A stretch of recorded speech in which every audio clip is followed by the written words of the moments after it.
your preferences change. Hi, everyone. We're live. Good. Well, from my perspective, yeah. Good evening. Yeah, good evening, and we will be good evening throughout the duration of this for you, right?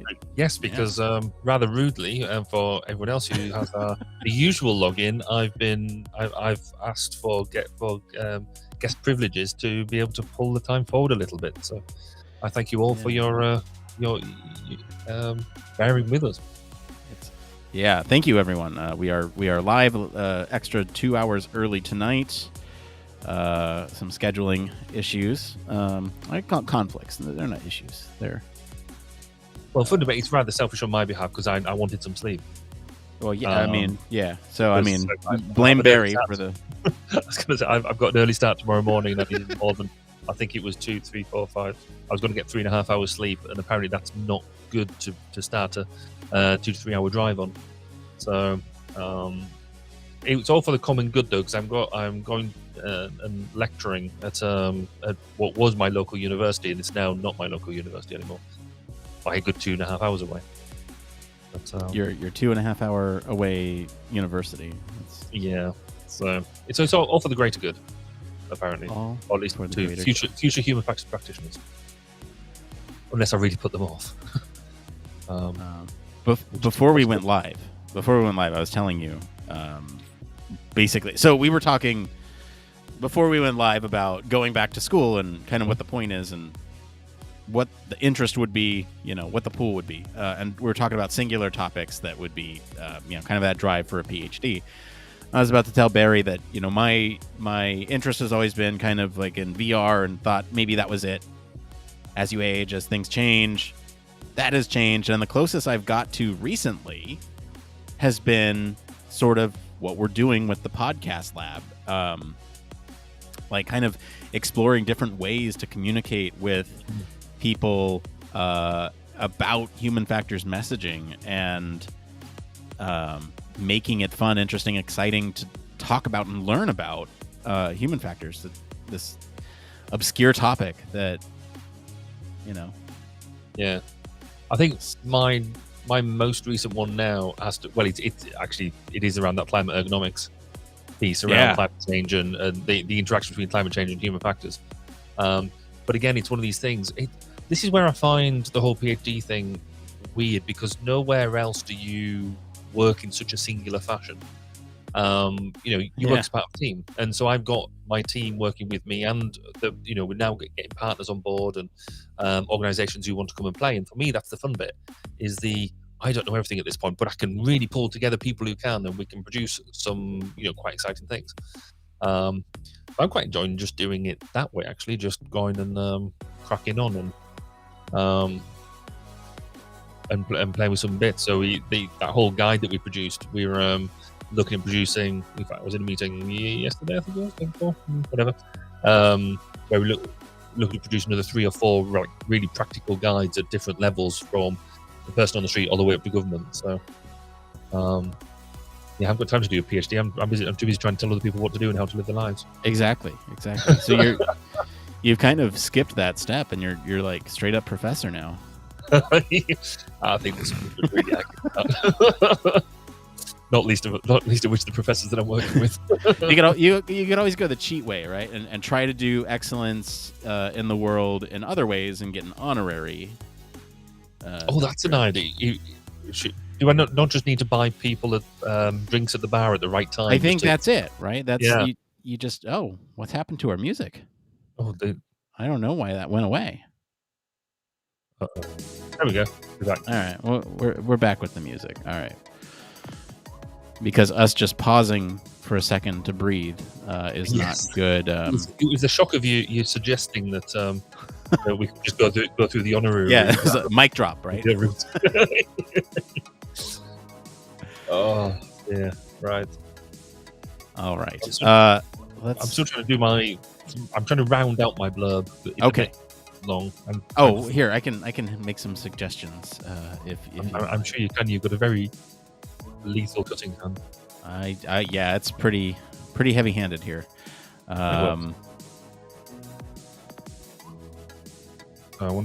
No, that's fine. Because I want to talk about NCAP.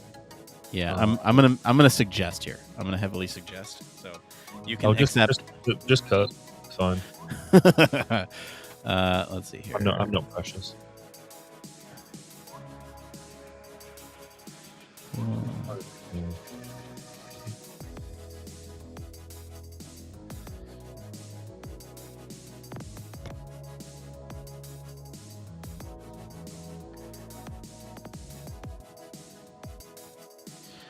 This might be.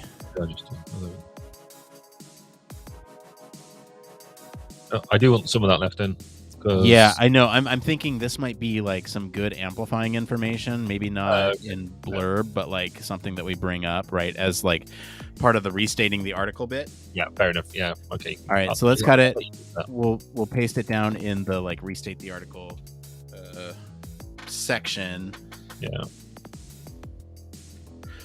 Yes, I agree. Those are important points to keep. But for the like, just high level stuff. Yeah.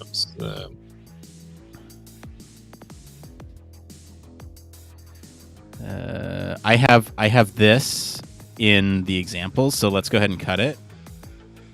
Okay. Right. And then I think we're getting to the point that's there. Right, yeah. I'll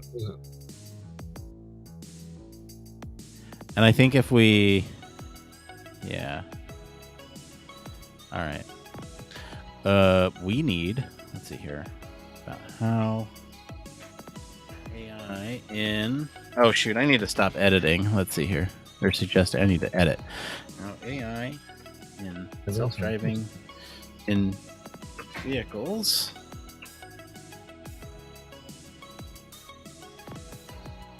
Will be able to adapt to our needs. And later, how was everybody's break? You were watching. It was a holiday here in the States. Of course it was. You had Thanksgiving and turkey and stuff, I presume. Yeah, we Did you go? Did you do the whole thing that I'm assuming it only happens in movies, where you all pile up outside the doors of the store until they open. You all dive in, and basically it becomes into some sort of brutal thing where you're just going to try and get a TV and something. Oh, you're talking about Black Friday. Oh, no.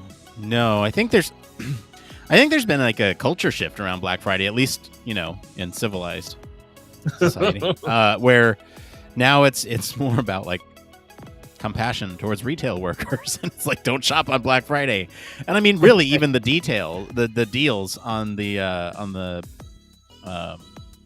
Black Friday are just kind of not that great anymore either. They used to be really great to get people in the door, but now you have certain products that are built just for that day, where it's like, oh hey, here's a TV that was made just for Black Friday and it has a 6-month warranty. Think about that for a minute. And so I think there's been a cultural shift, at least in my inner circle, to stay home on Black Friday. Like, maybe if there's some cool online deal, maybe snag it with slow shipping because you don't need it right away, like that type of thing. Yeah. But I think we bought maybe 3 or 4 items, if that, and it was just. So yes, it is all movies. Although I will say there's probably a subset of folks who love to go out and do that stuff, but I don't think it's anywhere near as crazy as it has been in the past, right? Like, I'll tell a funny story. So I used to work at a handbag store, a women's handbag store, and it was a designer handbag store, and so it was an outlet for a designer handbag store. So you're already getting steep discounts on it. There's and when we did Black Friday, I think it was something like 70% off. Pretty good, store wide. But I mean, you think about the margins that they're selling those things at, and it's kind of ridiculous already. So really, they're making back materials and then some. Anyway, so I remember I was working opening shift one night for that store, and a lady kind of jumped on the table, clutching a handbag, saying, "This is mine, everybody stay away," and it's just like this crazy scene that you would only expect from like a movie or something, and it's yeah, it was crazy. And you know, one of my coworkers at the time had packed these crossbody bags, you know, the ones that kind of go across your body like a sling. And so one thing that happened was we had these like little stands that were effectively like metal pipes, just kind of, you know, there, and you'd clip the bags around them, except there was no way to get the bags off without unclipping them and pulling them off. Right. And so when we opened the doors, everybody went over to these crossbodies and pulled it in every which way, not realizing that you had to unclip it from the thing. And so you have like one person pulling it in one direction, another, the whole thing kind of toppled over, everyone kind of mad. It was like a pile of people on the floor. It was kind of insane for handbags, right? Yeah. That's my crazy Black Friday stories. You know, and thankfully during that time I was a cashier, so I had this big barrier between yourself and the craziness, and it was almost like watching this scene unfold. That it's just like, you know, I'm safe here behind this barrier. No one's gonna jump. Like, it was a big enough barrier, no one would jump over it. No one would, like, you know. And there was no product behind the registers or anything. It was like, okay, I'm safe back here. I'm good. Yeah, you're good. Yeah, I'd like to sort of say that over in the UK we're far too British to do that sort of thing, but that's so not the case. In fact, I think it's possibly not as bad as, you know, what we I guess see in the sort of the movies, that type of thing. But what I do find quite interesting is we have the, you know, you get a new supermarket open, and so they'll have built it. It's the new opening day, and I used to be a counselor at one point, and so I got invited to the opening of the supermarket. And I was like, oh, that's going to be interesting. It's opening up at 7 o'clock in the morning. Not many people will be there, you know, it'll be fine. I got there and people were queued around the car park. Literally, wow. It was just a standard supermarket. You know, it was fine, but there were people queued around the car park just for the opening of the supermarket at 7 o'clock in the morning, just so they could dive in to the supermarket. I was like, dude, there's you know, the biggest supermarket is literally just 2 minutes down the road. If you're that desperate for stuff, you could have gone there. I just haven't been the first in the queue or something, because I think you got bacon butty or something, but literally around the car, I was like, wow, this is something else. Insane. Maybe we should do a podcast on like sort of human behavior around shopping. Oh, that would be fun. And that not much IoT or any cool technology involved in it though. Just pure behavior and craziness. Right. I think we're just about there with. Yeah, just about. I need to accept your edits, and we do need it came from's. Yes, no, that's where I was going to look next. Yeah, 15 minutes until showtime. We need 3 questions. If you are here watching with us and would like to leave us a question, well, that'd be a good idea. Save us some work. Just give us a question, and we could answer that. What's the shortcut?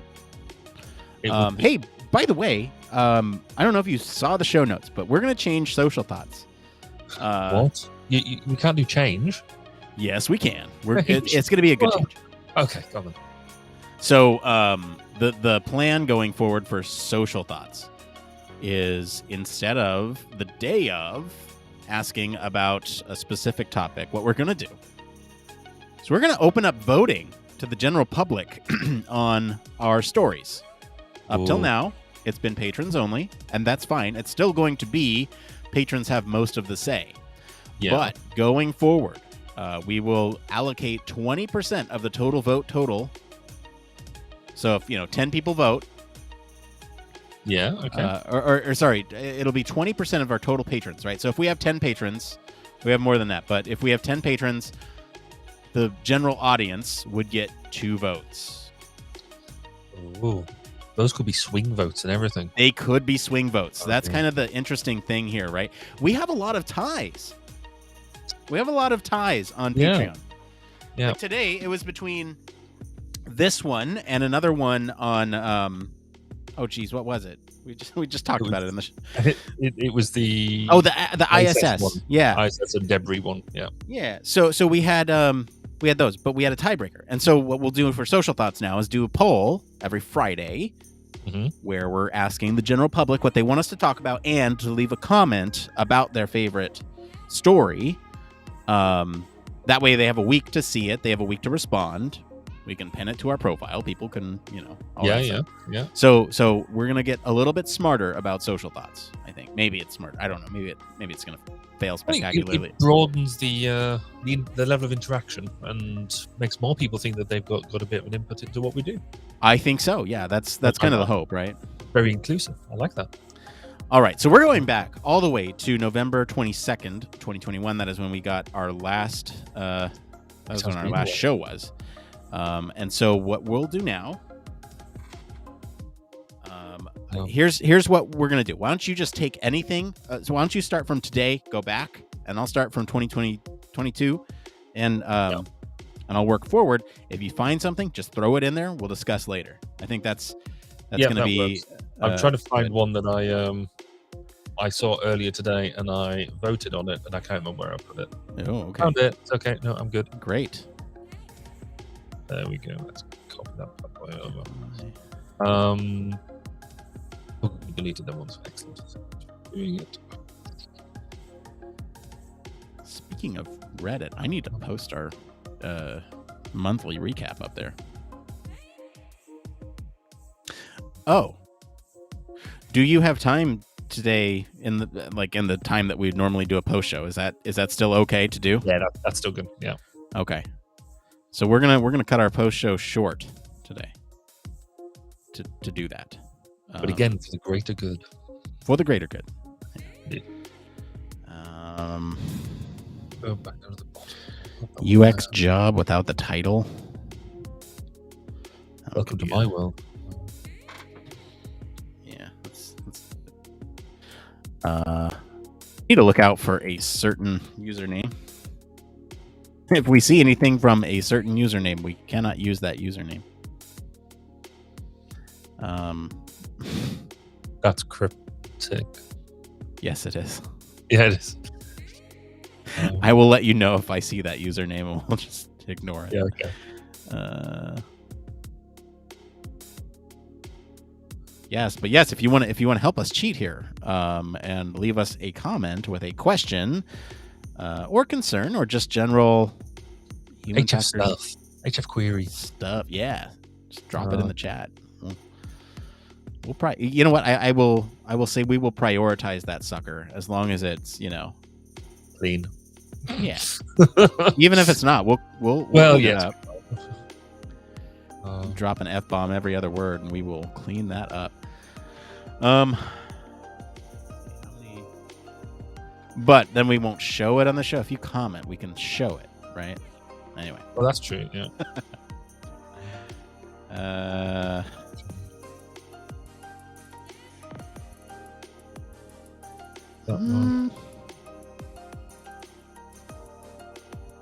That's similar, so let's not do that.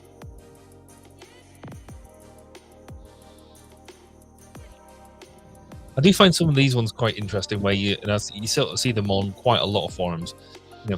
I've got a project and I've got no inspiration. Inspire me. Tell me how to, which is in give me my job for free.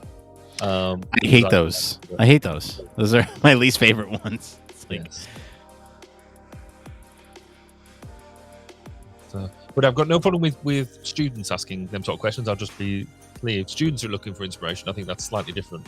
If you're actually being paid to be that inspiring person, and you're just going to Reddit and saying, can somebody else basically give me my answer for free? How do I do my job, please? Yeah. Situation.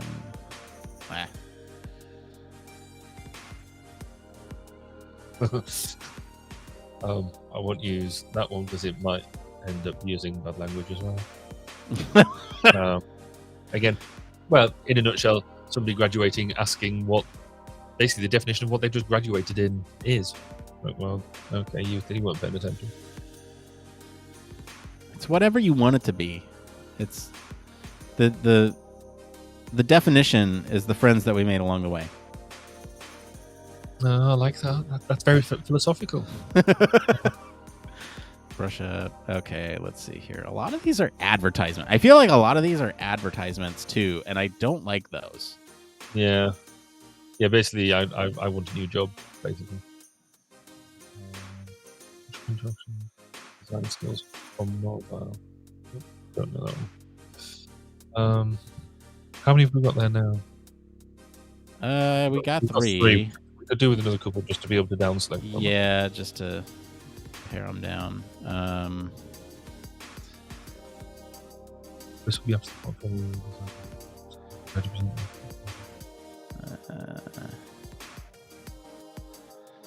Okay, I think I'm hitting the ones that you were talking about because I'm seeing inspiration here.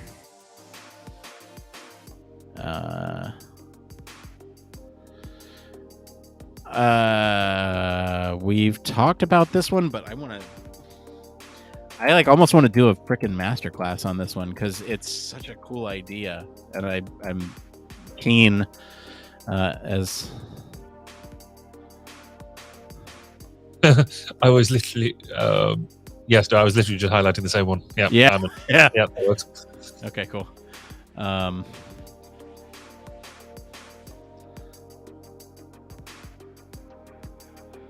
Yeah, I love that one because oh, thank you for cleaning up those formatting. I don't know why, like when I copy from Discord, it it's okay. I'll look after you. It does that. Thank you. I appreciate that. You know what? I think we probably do okay with 4. Let's see which ones we want to talk about here.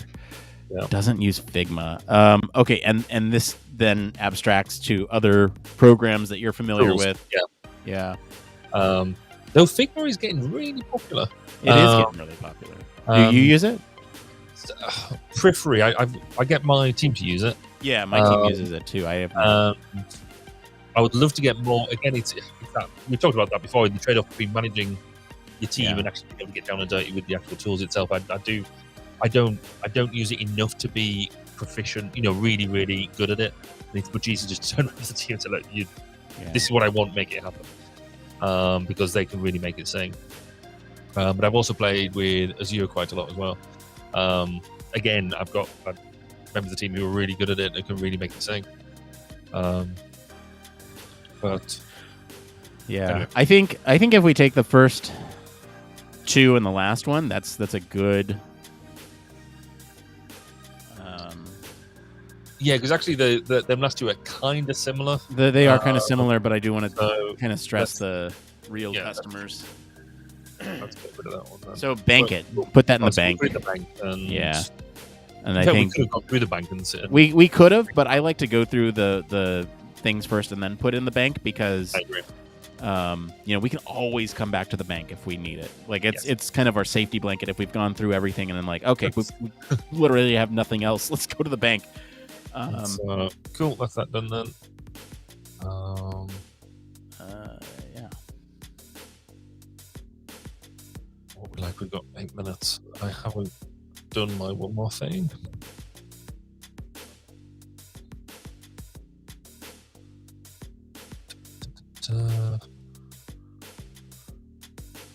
I had a 3-hour CIHF council meeting today. Ooh, which was highly exciting.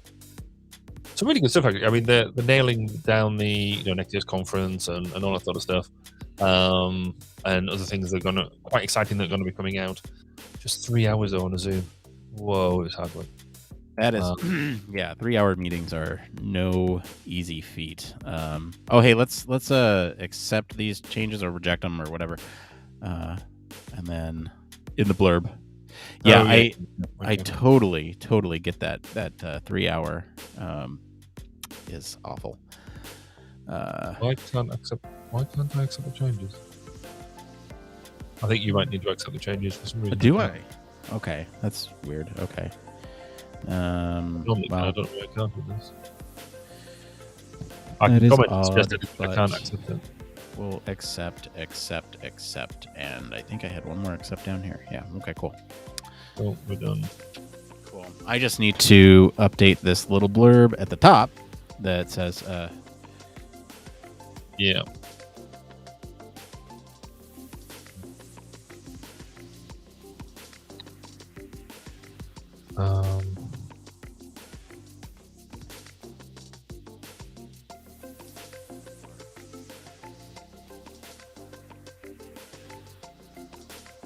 Okay. And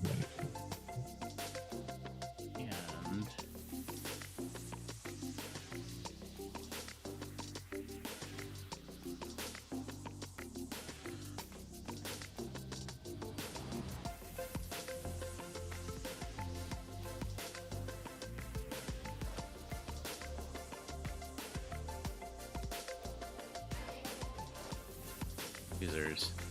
A little behind the scenes. A little behind the scenes mumbo jumbo here. I'm going to try changing up the description on our stuff. So I've been slowly trying to optimize. So I follow several different content creators that focus on optimizing content creation. Okay. How much more meta can you get, right? And so, one of the things I saw today was about how to better your YouTube descriptions or something like that, right? And a lot of it comes down to SEO, right? Mm-hmm. And the thing that SEO focuses on is the stuff that's above the fold for descriptions. And so what you see before you have to click more to find out more details. Yeah. And so what I'm going to start doing, and right now here's the episode link, here's the date it was recorded on, here's all that stuff. I think I'm going to bump that down and actually do a short description, which is what I'm actually making up here, right? Tonight on the show, we talked about how AI and vehicles will be able to adapt to our needs, and address some questions from the community on, working at a company. So that would be literally the blurb before everything else. So I'm trying to spend a little bit more time on that, because if that then becomes the description, people might be more likely to click on our stuff, see our, it might just be more user friendly. And if they're looking at that in YouTube, then actually they'll see it all there, and you don't necessarily need to click through to the audio episode, because you're getting the content. Right. Well, yeah. I mean, I put the link. I put the link to our episodes regardless, because it's a good practice. If people have there's more information contained on our website that then is contained in any one place, right? Like we have transcripts on our website. We have, guest hosts linked. You use the same website creator I do, and so, I will how with anyone. you can link up your YouTube videos and your. You'll start going through all of my old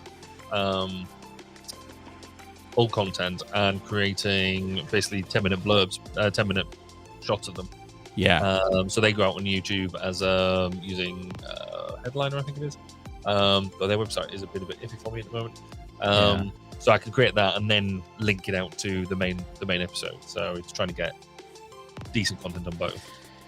Yeah, I hear you. I'm right there with you. We are 2 minutes away from going live. If you've been hanging out with us on any of these platforms, thank you. Really appreciate that. I do appreciate the people who show up for the live show, even if you're quiet, even if you say nothing. The fact that you're here and watching, we can say hello back, and we can be all interactive and stuff.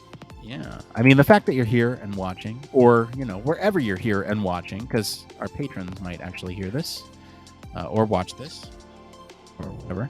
But if you're here watching, listening, thank you. Truly. Or anybody who's doing what I was doing the other day, which is listening back to it through the Twitter link. Because you can also get this recording on there as well. Yeah, it's everywhere. It's everywhere. Some would say we would get around. All right, place those there. We're gonna unbold them. There's so many steps, and I just received an email from somebody about automate your podcast, and I want to look into it, because if there's source material that I can give and be these are the things that I want. Here's I don't know, the way an AI can work is really exciting to me, and maybe I'll look at it. But anyway, we'll get to that. You got one more thing, by the way? Oh, I'll make it up before the end. Okay, me too. Sure. If not, I'll just use my one more thing from last time because it's still relevant and we got more information now. So, all right. Well, with that, we're going to be right back and we will start this thing we call the show.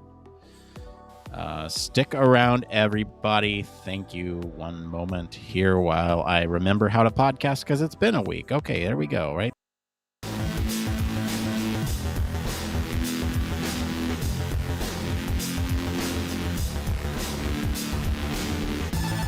Welcome to Human Factors Cast, your weekly podcast for human factors, psychology, and design.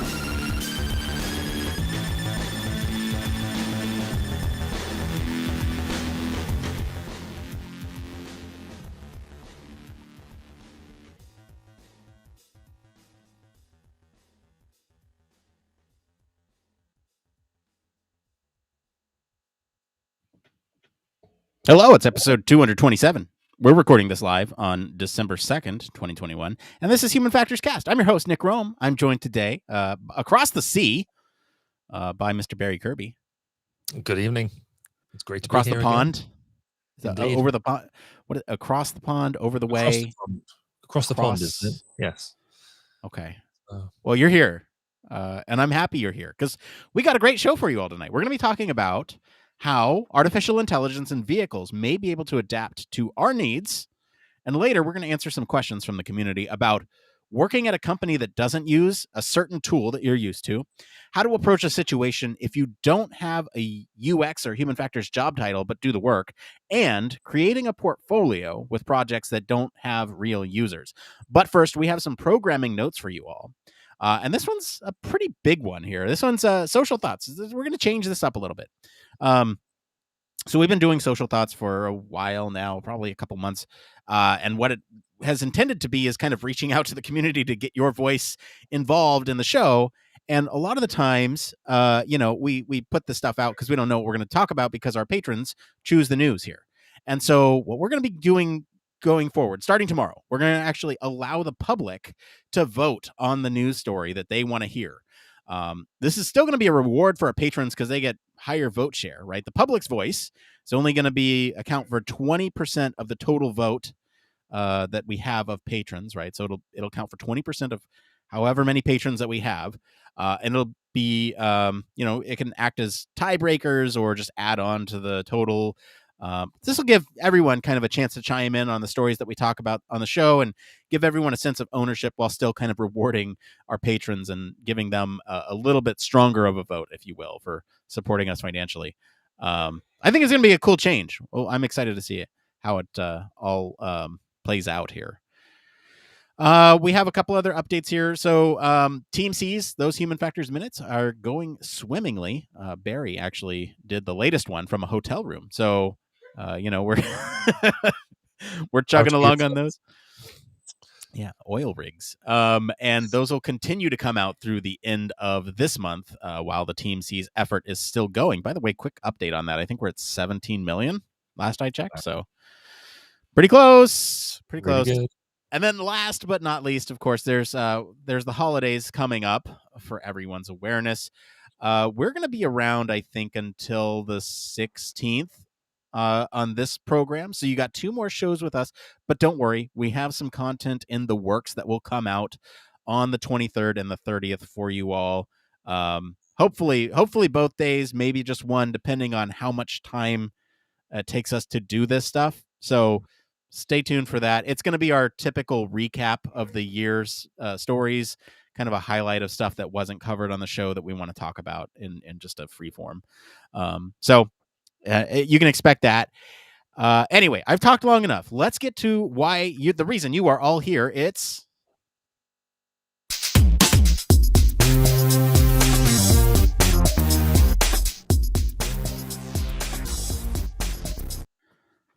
That's right. It is Human Factors News. Barry, what is the news story this week? So this week we're talking about the next generation of AI-enabled cars that will understand you. So in the emerging era of smart vehicles, it's the cars that will manage the drivers. We're talking about cars that, by recognizing the emotional and cognitive states of their drivers, can prevent them from doing anything dangerous. So monitoring systems will need to have insight into the state of the entire vehicle and everyone in it to have a full understanding of what's shaping driver behavior and how that behavior affects safety. People are starting to realize that measuring impairment is more nuanced or it's just simply more complicated than making sure that the driver's eyes are on the road, and it requires a view beyond just the driver. These monitoring systems need to have insights into the state of the entire vehicle and everyone in it to have a full understanding of what's shaping the driver behavior and how that basically affects what's going on. So how do we know when the driver isn't paying attention? So simply by tracking the driver's head position and the eye closure rate, basically you need to understand that larger context. Where does that need for interior sensing and not only driver monitoring come into play? Our previous episode looked at the looked at the use of artificial intelligence outside the car, whereas this show is all about how the use of AI and associated technology can be utilized to get a better understanding of the current state of the driver and all of the influences inside the car. So, Nick, how does the use of AI and monitoring inside the car grab you? Yeah, it grabs me pretty well. So look, I think this is great because it kind of is a complementary episode to a lot of the stuff that we've been talking about recently, right?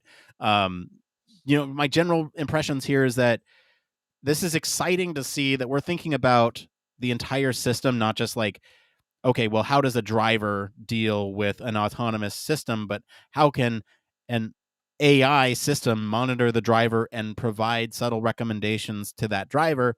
Also, last week, or not last week, 2 weeks ago, I guess, we looked at how the car itself can interact with the system outside of the vehicle. So we're looking at this whole thing holistically. And then even further back, we talked about AI in healthcare. Mm-hmm. And so AI has been a pretty big topic on the show recently. So I guess our patrons want to hear a lot about AI, which I'm happy to talk about. It's awesome. I think this comes with a lot of interesting questions, more than answers. There's certainly some applications that we can look at for this type of technology, AI inside the vehicle, monitoring the driver, monitoring the passengers. I think the interesting piece of it comes perhaps with the ethics, and that's where I'll leave it. But what did you think of this article? So I thought it was really interesting because it is clearly a next step. I think certainly when we spoke in the last episode, we spoke a lot about how drivers' helmets have to be there, poised, ready to take action, and we know that it's almost that task is seen, task is done type approach, that we know that drivers are just not going to sit there. They're not going to be in the loop enough just to jump in at a moment's notice. Otherwise, you might as well be driving. So this is really really appreciating the fact that in autonomous vehicles, in particular, that they're not going to be doing that, and this would really allow us to recognize the state of what people are doing. But just in everyday driving tasks as well, it's the recognition that other things go on in the car. As a driver, you're not just solely focused on the driving. You've got the radio on, you've got people in the back, the kids crying, all that sort of a thing, and they all add to the general ambience of your driving task.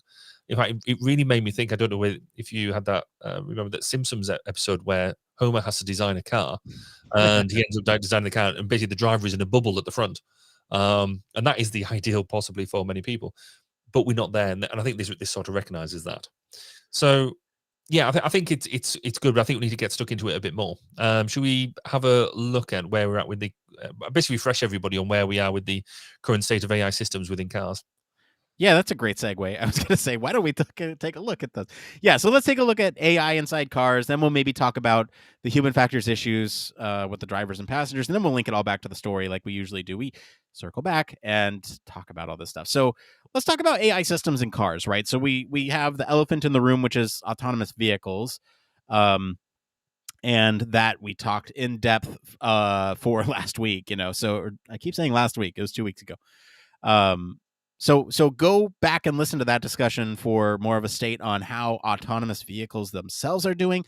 I think we can look at kind of AI in the sense of a big picture in terms of automotive technology, right? Because there's various ways in which AI is being utilized from start to finish of the development life cycle of this of automobiles, right? So you have everything from development of the concept. You have, like, I'm thinking like maybe even AI models of like wind resistance. You have that, right? And this is talking about the holistic thing, and we'll get to inside the cabin here last. But you have kind of looking at the holistic, the air models. You have even AI in terms of the assembly line and manufacturing.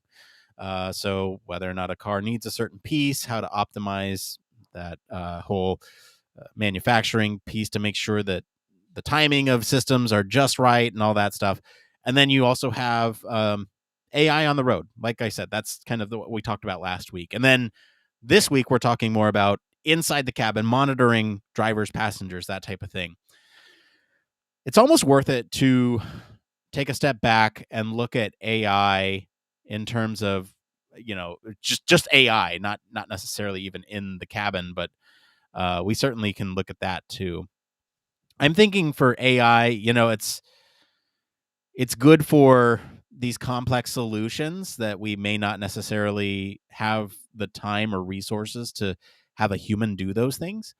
And it's right now it's kind of viable for these automated vehicle use cases. And I think that's where we're at right now.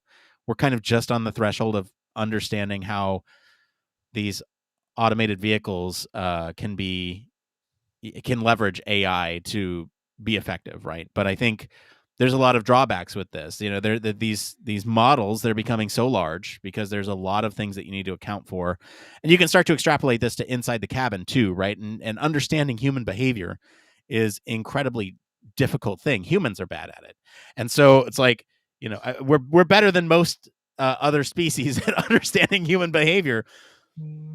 But even so, right? Like we're probably the best thing we have at it, and it's still difficult to read and understand body language, or even inflection and tone and all these really important things when it comes to communication. And so, if you're trying to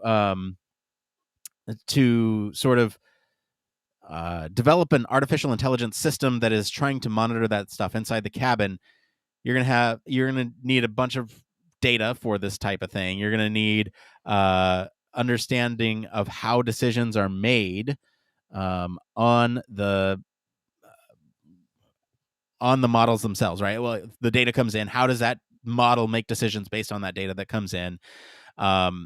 There's a lot of things that go into artificial intelligence, and safety is another piece of it, right?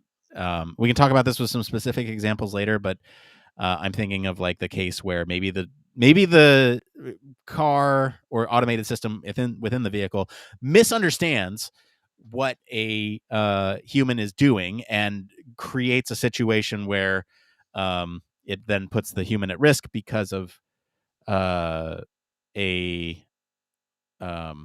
exposure to a what's the word I'm looking for? Exposure to that bad stimuli. Yeah. So like it might pull the car over, where that might be more dangerous than just driving forward. Anyway, that's kind of some of the things I'm thinking about. What about you, Barry? Where's the current state of AI to you? Like what key things do you want to bring out? So I think one of the big things that I think we should be looking at is regulation as well, and the impact of regulation is going to have on AI in general. So there's all sorts of things around personal information. So in the EU, we've got GDPR, the ability to understand where all your data is being used and how it's being used, and the appropriateness of that. And really, there's almost a big hammer to crack small nut at the moment. We don't really know how AI is going forward and how that is going to play, but we've got some really sledgehammer rules that really could be not stifle how AI is developed and going on and moving forward. But I think some of the interesting bits here are going to be around where AI in automotive is going to be and where that's going. And so, yeah, to drive into some of that, I guess, is we've got AI in AI technology in automotive has got a whole bunch of bits around it that just we're starting to get to use, but it's almost at really that the precipice of things that we could do really well. So we've got to have the decisions that it makes. We've got to have them. They've got to be understandable. People have got to drill into them and understand why they're making the decisions, which goes back to the point that you were making earlier. So they'll use neural networks to come up with these decisions, but we've got to understand why, and they've got to make the same decisions on a repeatable basis. So not just choosing A on one day and B on the next, and not understanding why that's going to happen. And then the thing that always trips a lot of this thing up is the edge cases. Is when things are not things happen that you don't expect, and how does it handle that, and will it do it in a really good way? So the current AI gets used on sort of speech recognition, user interfaces, diagnostics in maintenance, and things like that. Vision recognition, so making sure that I stayed in lane and things like that. But as we going forward, the driving element is more and more being taken over by AI. We've talked about things like Tesla and other things in the past about having their auto drive capabilities, and we starting to get a lot more down that route of how could we how do cars taking over more of the driving task. So we should be able to see in the future that actually software is doing a lot of the driving. We've seen elements of where taxi services, for example, will be expected not to have a driver in them. You'll get in the vehicle and it will take you where you need to be. There's going to be some issues around that, around how do we do the software development and the cyber security of it. So how do we make sure that something that is using AI doesn't get hijacked? And there has been some really interesting things on YouTube and things like that where people have been shown to demonstrate how they can hack a car system through an open leak on the windscreen wiper and things like that. So there's got to be a fair bit of work done around that cybersecurity bit to have that complete trust in there. Yeah, and you bring up cybersecurity, and I think, to me, cybersecurity is one of the largest sort of not missing links, but sort of gaps, right, in sort of the way that we're thinking about this. And I want to link that back to something you said about data and personal data and what happens with it, right? So you have, you mentioned GDPR. That, to me, the whole ethics of what happens to data, especially when you're collecting data on a person, right? It's one thing to get driving habits, right, where you have a car that's attached to an owner and you get driving habits from them, and that, to me, is like one of those cases where it's probably okay to gather, because you can't really tell who's behind the wheel at any given time unless you have data on like seat height, and there's other things that you can get, right? But it becomes a little bit less clear. But when you're pointing a camera right at somebody and you're trying to get information on their body language, on the number of yawns that they're doing, the number of blinks that they're doing, how long their eyes are closed while you're on the road. This becomes very dangerous when you start to think about the implications for what insurance companies can do with that type of data, right? And so, or even worse, right? Like, imagine if those are markers for other things, like I don't know, sales habits or something. I'm making a huge stretch here, but if that data is exposed, it's going to be a big problem for people to solve. And so cybersecurity comes down on all that. Then we have the ethics of that, right? There's laws in some states and some countries that require people who are getting data collected on them to be notified, right? GDPR, I think, is kind of that, but for the internet. That's my understanding. And so, will you need to have something where you hop into an automated taxi service that monitors the inside of the cab and collects data and operates on that data? Will you have to notify the passengers? Is it something where you summon an Uber or Lyft with your phone, and while you're waiting, it says, hey, we're going to give you an automated vehicle. While you're in there, we might collect video on you, and this is what we're going to do with it. And if you agree, hit yes. Otherwise, we'll get you a human driver. Is that or not? Yeah, we don't have humans anymore. We got rid of them. And so, like, Is that something that you agree to up front? I feel like that's probably the loophole that a lot of companies are going to do. Hey, we might collect data on you while you're in the vehicle. Do It'll you be the latest. agree? Yeah, That's it'll be the the latest agreement. It'll be the latest implementation of the cookie agreement, won't it? So whenever you go to a website, Yeah. we're going to collect cookies on you. Do you agree? Does anybody read that anymore? No, they No. don't. They just collect go. It's a bit like T's and C's on small print. Very few people read the T's and C's. Now, no matter how many studies you do, they don't do it. They just click OK and they'll go through to use the capability. So. Right. Yes. So I was hinting at it a little bit, but I want to get into sort of the human factors bits within the people inside the car. Yeah. Right. We talked a lot last week. I keep saying last week. Talked a lot about last time, the people outside the car and how the car interacts with them. Let's talk about some of the issues facing people inside the cabin. Right. So you have and kind of the state of where things are at right now in terms of cabin monitoring, right? You have some things.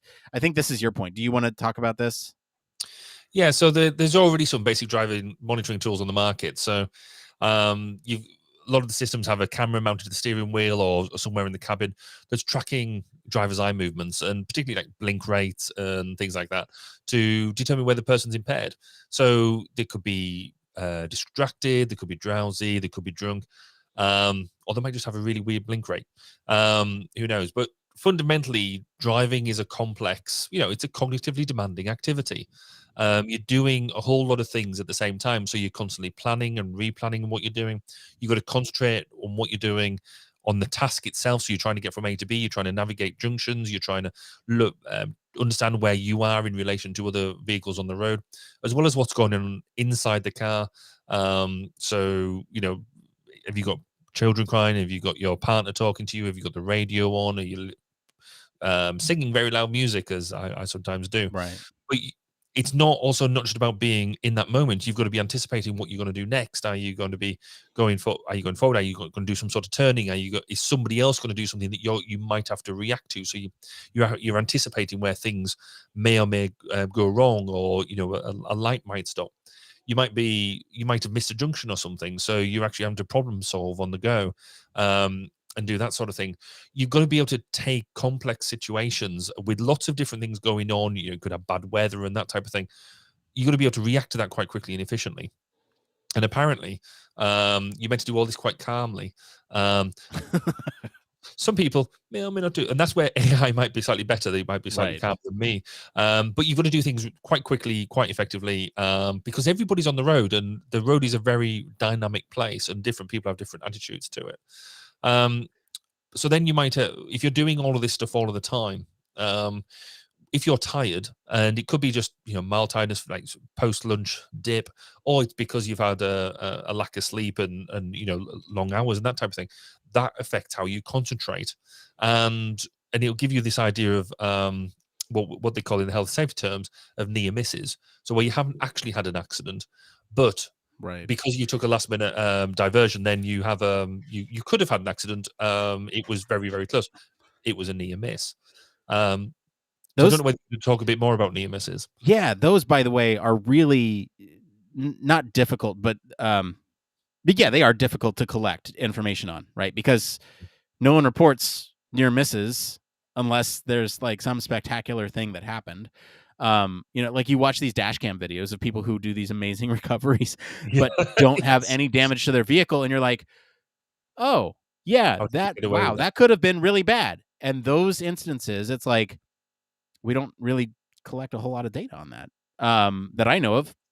But these types of events, these don't really cause injury, and they don't have that much immediate impact other than kind of minorly disrupting road flow or something like that. But these near misses, they tend to be kind of these indicators of higher risk individuals that might get into accidents, right? So the more near misses you might have, those are good indicators of sort of whether or not you'll get into an accident later on. And you mentioned drowsiness. Near misses apparently are 14 times more common than actual accidents. And so if you're thinking about that, for somebody who's drowsy, that is incredibly important for getting them off the road, or getting them an energy drink or something. Like, I don't know. Thinking about concentration, right? That's the other thing. You mentioned all these complex factors about driving. There's of course the concentration part of it too, where you mentioned people in the car might be a distraction if you're looking back at the baby, if you're talking to somebody in the passenger seat, if you're singing out loud, closing your eyes, those types of things. Those play a large role in some of these accidents, right? So the National Highway Traffic Safety Administration, they estimate that about 25% of all accidents that are reported by the police involve some sort of inattention. Either drivers distracted, asleep, fatigued, lost in their thoughts, etc. And that's really big. And so now if we start to piece all this stuff together, right, where AI is at right now, what the human factors issues are within the cabin, we can kind of revisit this article, the promise of using AI inside the cabin to help the human ultimately, right? I think this is where we have the discussion. Like, what key takeaways do you want to take away from this discussion, Barry? Well, let's look at the where we need to drive a lot of this. I mean, the point you were just making there around near misses in other domains, near miss reporting is quite a significant thing. In the workplace, you meant to report near misses. In aviation, you meant to report near misses. We don't do that on the road because there's no drive to do so. So there needs to be something around. If we're going to use this sort of technology, there's got to have to be some sort of policy, some sort of push to be able to do that. So in Europe, the NCAP, which is the new car assessment program, is now going to be, or has been doing since 2020, been rating cars based on the advanced occupant status monitoring. So what can it do already to do that? But to get a 5-star rating, car makers will need to build in-car technologies that check for the driver fatigue and distraction. And starting in 2022, NCAP will award rating points for technologies that detect the presence of a child left alone in a car, potentially preventing tragic deaths by heat stroke, etc. That's kind of an aside. It's more about this is the fact that we've got to have some basic policy. We've got to have some driver within the car market to be saying, right, these technologies, they need to be developed. They need to be done for safety reasons. So I think that's going to be quite a good thing. But can you see any sort of examples out there about where, what sort of things we could do, in quite simple terms to be able to help drivers? Yeah, I think there's a couple that the article here actually mentions itself. So, if the driver's glancing at the speedometer too often, or something like that, where they're looking at it, the vehicle's display screen could send a gentle reminder on that on the speedometer to keep his or her eyes on the road, right? So that's like kind of bare bones right there. Mm-hmm. You're looking at something too often. You get them to look back at the thing that they should be paying attention to, which is the road. You also have sort of the other extreme where, if a driver's texting or turning around to check in on a baby, vehicle could send a more urgent alert, or even suggest that the driver pulls over to a safe space. And then you also have, like, even more extreme than that, you have the system actually taking over for the driver and pulling off to the side of the road because they've deemed the driver to be too incapacitated to even do that much, right? But I mean, like, you think about driving as your central task and everything else is kind of periphery, and so to have an AI system jump in at that point would be kind of a big step. But I mean, there's other things that you can do too, right? Like, let's say the system notices you are not looking at something often enough either. It could do a subtle, gentle push to that area too, right? I'm thinking, like, you're not checking your rear view mirror often enough, and so maybe, just a subtle orange glow around it. That might go, oh, that's a change. I need to look up in that direction. What was that change? Oh, hey, I need to check my rear view. What's going on back there, right? And it's not even something that has to be constant, right? You're not, like, instructing them to look at their rear view, but you just give them a subtle cue to say, okay, hey, yeah, oh yeah, right, look at those. And then if they don't do it again, more attention to it, maybe a slightly brighter orange or something, up to the red, where it's like, hey, you really need to look. So I think there's some good examples out there of what a system like this could do. There's also sort of the conversation of, well, where could this go in the future, and what kind of crazy things could we think? Barry, can you think of any crazy things that we could think up in the future? Well, I'm surprised we haven't come up with the idea of the artificial intelligence ejecting the baby that's been distracting. Oh yeah, there you go. That's perfect. That's probably not what we should do. But no, all cars are now prided around, the in-car entertainment, aren't they? So even if you own your vehicle or it's a ride-sharing vehicle, why can't we leverage that artificial intelligence to deliver content based on, the rider's engagement, their emotional state, their reactions and personal preferences? And it could really, that could vary on the different type of trip you're going on, the situation you're doing, the meeting you're going to, or the family occasion you're there. So if you're going to, say, I don't know, a sporting event, the system could basically serve up the ads that are relevant to that activity. And if you think that the passenger's responding well to the ad, then he might offer a coupon or for a snack at the game. Happy customers, happy advertisers, a really sort of focused event and focused journey. And I guess that then leads you to say, well, actually, is it more of a mobile media lab? Because by observing the reactions to the content, which you've got your audience basically sat there in a fairly fixed space, and so you could really read the reactions. The system could offer recommendations. It could pause the audio if the user becomes too inattentive and customize the ads in accordance with their preferences. So content providers could really use this to determine which channels deliver the most engaging content, and use it to set ad premiums and stuff. So it could be a really sort of proactive way to give you that sort of that media experience that ties in your entire journey. Or is that just gone a bit too crazy? No, I think that makes sense, right? I think it gets a little questionable when we're trying to like advertise to people. But I mean, in terms of like content recommendations, like let's say I'm on my way to a conference versus a vacation with my family, right? You mentioned that kind of personalization, right? Based on the context or reason of the trip, right? That I could see being something really cool. I'm going to Human Factors and Ergonomics Society, and I want to see things about the city that I'm in, because maybe I've been too focused on the conference and not enough about the destination. And oh, hey, check this out. There's something down the way here that you might want to check out, or here's some Human Factors history in the city that I don't know who's producing that content. If you're producing that content, let me know. I'd love to have you on the show. But yeah, I mean, it's cool, and I think these types of examples that we just mentioned here are just kind of breaking the surface, right? Absolutely. I think ultimately these types of systems can be used to make things much safer, to make systems much more reliable, and to just make surface transportation in general, much more enjoyable and sort of it keeps coming back to safety. But yeah, I mean, that's really the goal, is keep people alive when they go from point A to point B.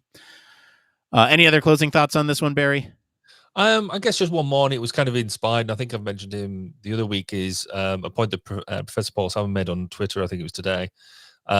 Basically, we are spending a lot of time trying to make AI inside and outside the car fit inside the current world, which is not made for AI. We're trying to crowbar something that is very clever into a non-clever environment. So should we be thinking also not just about the car itself, but the environment that it's driving in order to meet that safety ambition? So I guess very altruistic, very high level thinking there, but it just sort of chimed a thought with me there that maybe we should also be looking outside the car in terms of this technology. Yeah, good thoughts. All right, well, thank you to our patrons this week for selecting our topic, and thank you to our friends over at the IEEE Spectrum for our news story this week. If you want to follow along, you can.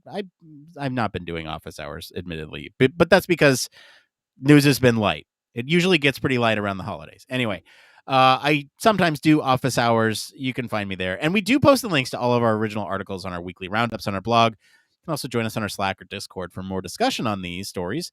We're going to take a quick break, and then we'll be back to see what's going on around the Human Factors community right after this. Human Factors Cast brings you the best in human factors news, interviews, conference coverage, and overall fun conversations into each and every episode we produce. But we can't do it without you. The Human Factors Cast Network is 100% listener supported. All the funds that go into running the show come from our listeners.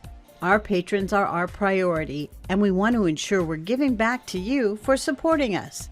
Pledges start at just $1 per month and include rewards like access to our weekly Q&As with the hosts, personalized professional reviews, and Human Factors Minute, a Patreon-only weekly podcast where the hosts break down unique, obscure, and interesting human factors topics in just 1 minute. Patreon rewards are always evolving, so stop by patreon.com/humanfactorscast to see what support level may be right for you. Thank you, and remember, it depends.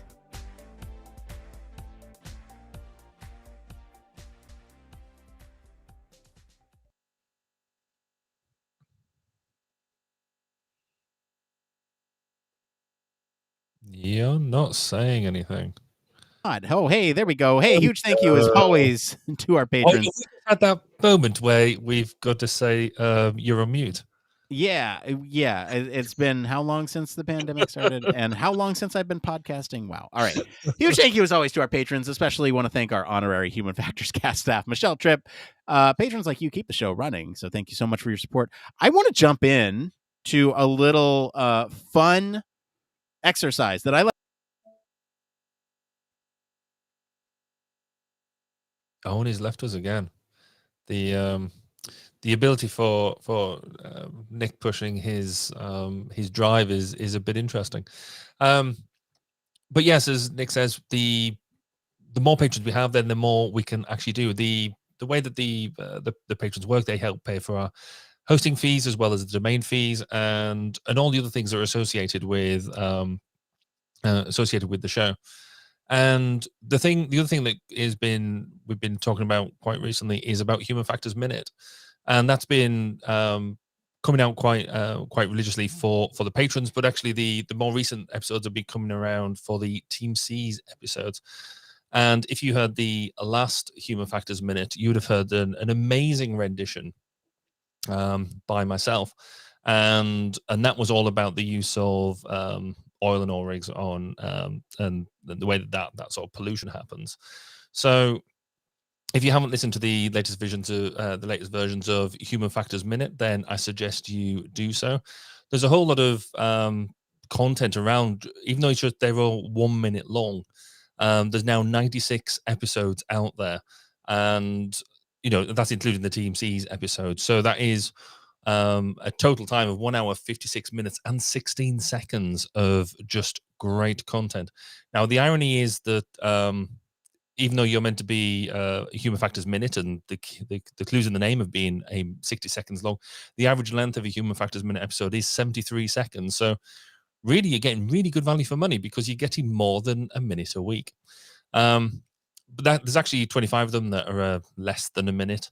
But the 75 of them, they're at least 61 seconds or longer, with 14 of them, some would say disgracefully, be more than 90 seconds. The longest one that we've had most recently was on the Surface Transportation Technical Group, which was 1 minute, 59 seconds. And you could argue that does it fit that actual value of being a Human Factors Minute at that point? And yeah, because Nick's not here, I can say I don't think it does. One of Nick's favorites is the Ancient Human Factors History, which is available for free for everybody right now. The first 10 episodes that came out, as well as all the ones that are happening around the Team C's minutes, are available to everybody for free. And if you check out the Patreon for details of that. So there is also exclusive Blake content, and that's really, really good stuff, because obviously I've been sat taking on to Blake's seat whilst he's on extended leave, but at the moment that is the only place you can hear Blake. So we're working on getting him back with us soon, so do bear with us. And it's Nick, it's great for you to join us. We've been having a great time here without you. Great, thank you. So, Do we want to? How did that go? Do we need to record it, re-record it? I've just been talking about human factors minutes for well more than a minute. But no, that's I'm all happy with that. We'll see how you go with it afterwards. We could do a second run of it if you want. Let's just do a quick second run. So sorry for anyone watching.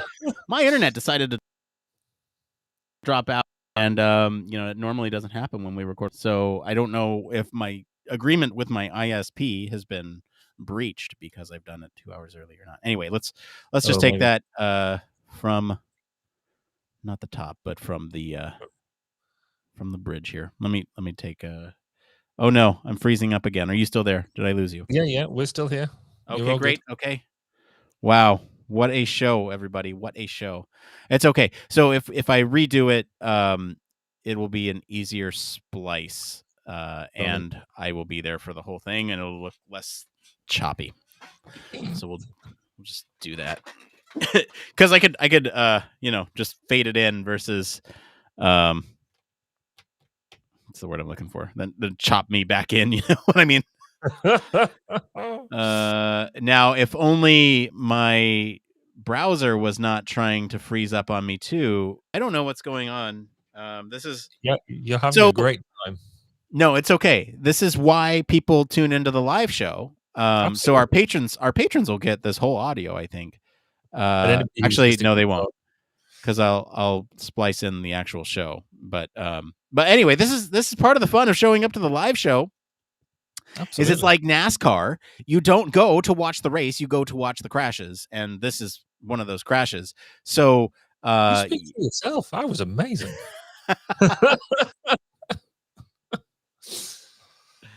No, I mean my system crashing. I'm sure you did a fantastic job. Yes. And the production of trying to make sure everything goes off smoothly without a hitch. Blame the producer on that one. So let me just why are my show notes not coming up? Now we're really in trouble if I can't get back to my show notes.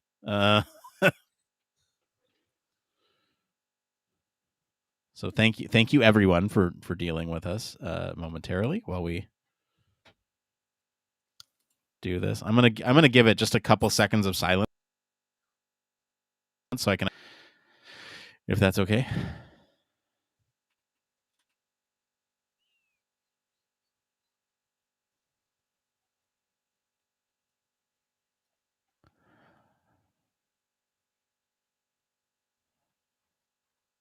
All right, huge thank you as always to our patrons. Especially want to thank our honorary Human Factors Cast staff patrons, Michelle Tripp. Patrons like you keep the show running. Thank you all so much for your continued support. So we're gonna do something a little different here. Normally this is where we talk about Patreon. We talk about Patreon a lot, but one of those things that we do for Patreon is Human Factors Minute, and this is something that I like to do from time to time because I'm a huge data nerd. I really like understanding what exactly we promised and what exactly we're delivering. So let's talk about that. Right now, as of the time of this recording, we have 96 episodes of Human Factors Minute available for your consumption. This is counting the Team C's episodes, which everyone gets for free. But our total time in Human Factors Minutes is 1 hour, 56 minutes, and 16 seconds. That is a lot. Hold on a second. Yeah. 96 episodes of Human Factors Minute. So that should be 96 minutes. You would expect it. You would expect that, right? So let's talk about it. The average length is actually 73 seconds. So you're actually getting a little bit more than a minute on average, which so we should be calling it Human Factors Minute and a Quarter. We could. It doesn't roll off the tongue as easily. No, that's true. But let's actually look at some of the stats here, right? So 25 of them are clock in at 1 minute exactly or less. And 75 of them are 61 seconds or longer, with 14 of those 45 being longer than 90 seconds. So we actually did our longest one was the most recent one that we did on surface transportation, the technical group at HFES. That was at 1 minute and 59 seconds. I think any longer than that, that's kind of my absolute limit with it, right? We don't want to go beyond that because then it wouldn't be a Human Factors Minute. I'm still counting that first minute. We're rounding down. That's still not a minute. I hate to be the bearer of whatever this is, but that's still twice as much as what you promised. Look, I'm rounding down. As long as it has one in the We round up anything below a minute, and we round down anything above a minute in between 2 minutes. So that's how that math works out, right? One of my favorite episodes of Human Factors Minute still remains Ancient Human Factors History. That's available for free to everyone right now. In fact, the first 10 episodes, as well as the TMC's Human Factors Minutes, are available to everyone for free. You can check out our Patreon for details on that. And one last little tease for you all. That is the only place where you can get Blake for exclusive Blake content right now. We're still working on getting him back soon, so bear with us on that. But that's where you can get to Blake for now. That's all I'll have. It's kind of fun to jump into those metrics from time to time. It's a little extra thing. All right, well, why don't we go ahead and get into this next part of the show we like to call... It came from...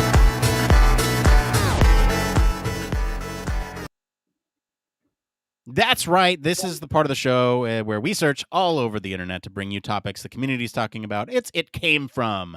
This week it is Reddit. If you find these answers helpful, give us a like to help other people find this type of content. All right. We got 3 tonight. They are all great questions. Let's tackle this first one first. It says, would you work at a company that doesn't use Figma? And I'm going to go ahead and extrapolate here and say we're going to be talking about not just Figma, but other tools here, right? I had an interview at a tech company. The interview said they primarily use Azure since they have better prototyping / interaction features than Figma. They want me to do a design challenge for the next round. I asked if I could use Figma. They said to try and download the free trial of Azure since that's what they use. I asked what they like better about Azure than Figma. They said they can make detailed prototypes for user testing. If it's a design challenge and that I'm being tested on my UX and critical thinking skills, shouldn't the tool not matter so much? I use Figma plus Protopie. I haven't heard that one. And find it way more efficient than Azure. Mind you, the job description listed Figma as one of the tools also. So let's talk about this from 2 perspectives, right? One, should the tool prevent you from completing a task? And 2, what happens if a company is forcing you to use a tool for either an interview or the work itself? Barry, take it away. Yeah, so it's an interesting one, this, isn't it? Because I think if they're just wanting to see an example of you doing things, then actually maybe the tool doesn't matter so much. But if you're going to go work for a company, you're wanting to go and work for a company, and their tool set is that they use Azure or whatever the tool is, it doesn't matter. And it could be, almost across the piece. I have a really interesting discussion with sister company of ours that they use Google for most of their Office suite, and we use Microsoft. And it's one of the things of like, well, if you want to come do, our ecosystem is set up to use that, whatever it is. And if they're using Azure as their design tool, then why do you want to go in and improve, basically stick something in there that says, I want to come and work for you, but I don't want to come and use any of your tools?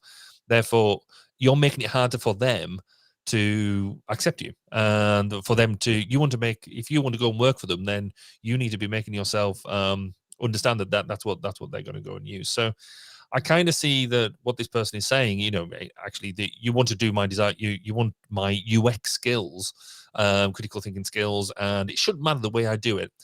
The truth of the matter is it does matter. Because if you're not willing to go and use the tool set that the company's going to use, and yet the person next to you is willing to go and use the tool set they're going to use, and you can both do UX, that's going to be a deciding factor.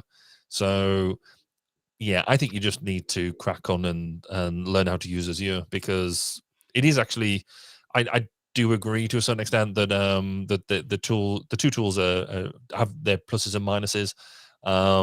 But if that's what the company want you to use, then I'd suck it up, buttercup. What do you think? I have conflicting views on this, right? I think a company should be supportive if an employee wants to use a different tool within reason. If a key part of their package as an employee relies on a specific tool, then I think maybe the employee should be willing to expand, like maybe a key functionality or something is contained within a certain tool. It might be a good justification, but that employee is the one responsible for bringing up that justification. At the same time, I think you should be flexible, and I don't think tools really matter. I could use Excel or I could use Google Sheets. Doesn't much matter. I can do most of the same things in both of those programs, with some differences, obviously, but like tools shouldn't matter. It's exactly what you're talking about here. And in terms of interviews, I'm a little torn on this one.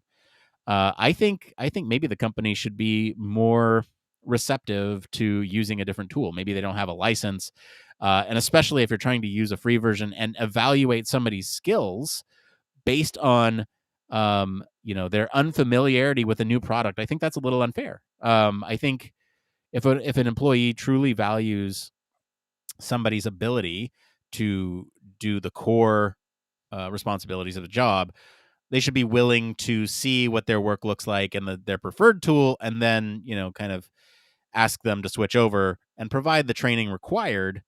A tool's a tool. You can train up on a new tool, and tools change all the time. So I don't know. I think everything's kind of bad here. I don't know. I think the point you made around, if and I think this is a bit of a distinction for me, is if you've got an employee, and I've been there where an employee has turned around to me, and actually it was with Azure as well.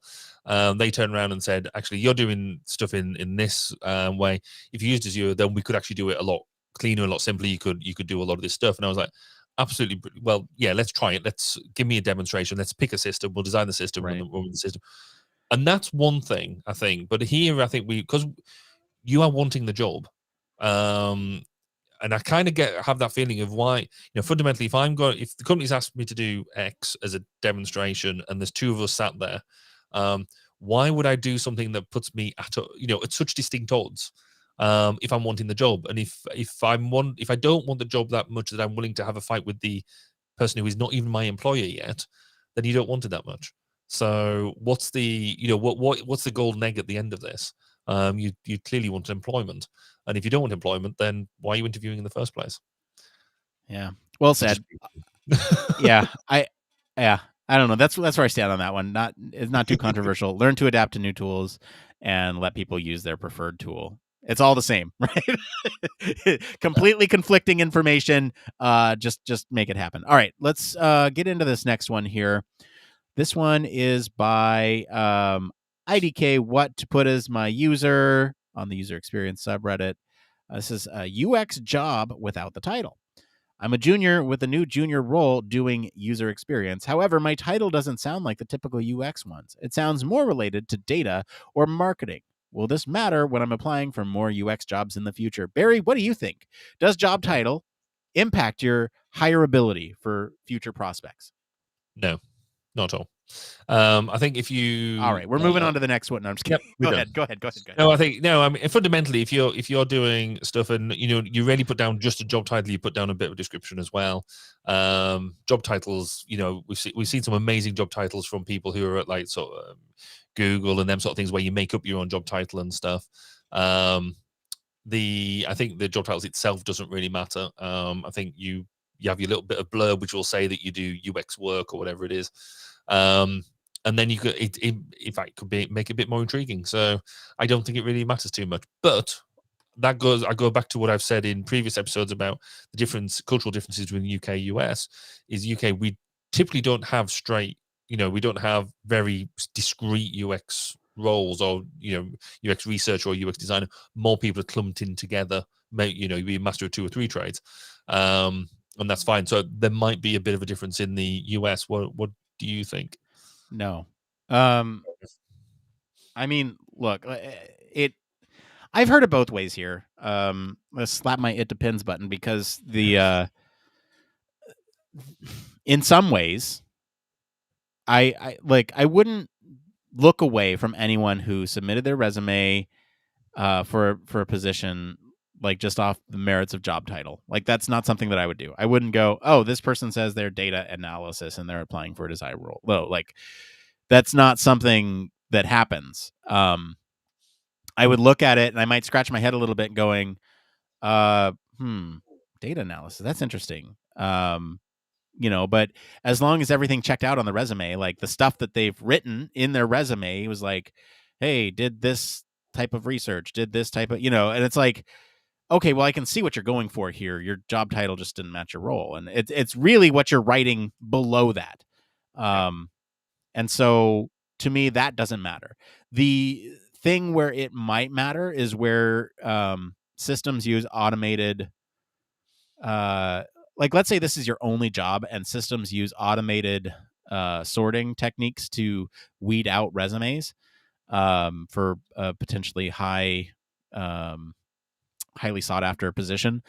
That might be a case where you might just want to change it on your resume and say like, hey, look, if you go and contact the employer, they'll say I actually did this as my job title, but kind of explain it away in the resume. But I mean, really, you shouldn't have to lie too much.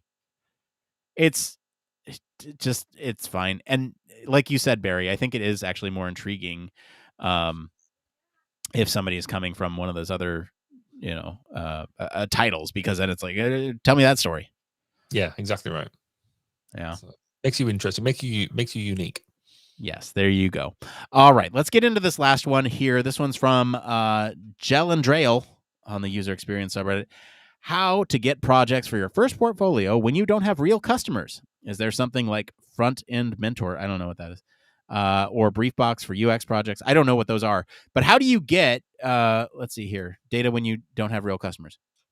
They go on to write, I want to switch careers from building websites and doing UI designs to a full-blown UX career. Been working in the web field for 7 years now. Now I'd like to switch to the UX field and really take users' needs front and center. The agency I'm working at really isn't that professional. I don't have great products to show, which means I have to create about 4 to 5 new portfolio projects. I'm doing the Google UX certificate course right now, and I'll have some projects by the end of it. When I have something that doesn't just look like a course project and that has that may look real. Do you have any ideas on where to get briefings and data for projects like this, or do you have proven approaches on how to get such a project rolling all by myself? Any help would be highly appreciated. And thanks in advance. All right, Barry, we've tackled this question before, but I think it bears repeating. It bears repeating. Why don't you go ahead and tackle this question?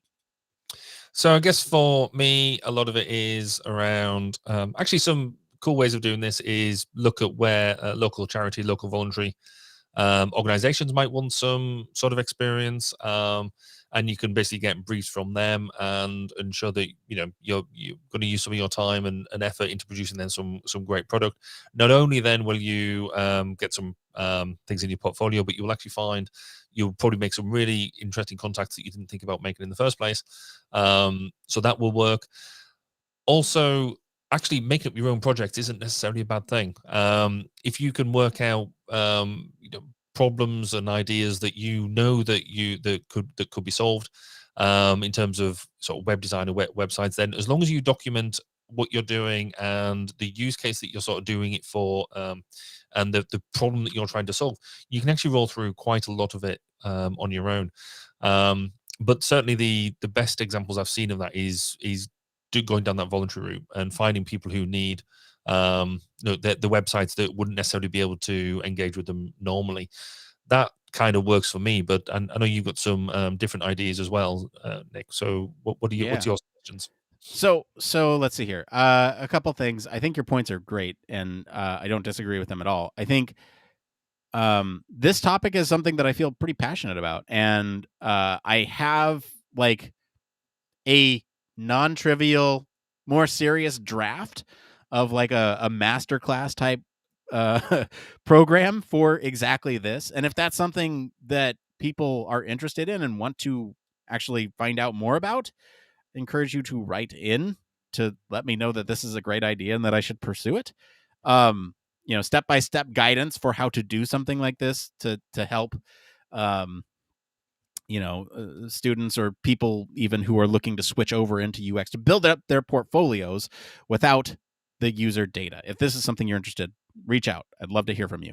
But my high level advice here is that the problems exist. You just need to go and look for them. And so whether that is, like you said, Barry, at a local agency, or if it's or if it's with an established product that you feel passionate about, I think there are plenty of opportunities to look for it. And when it comes to real data, there are ways to get that without sort of without faking it, or it's real user data.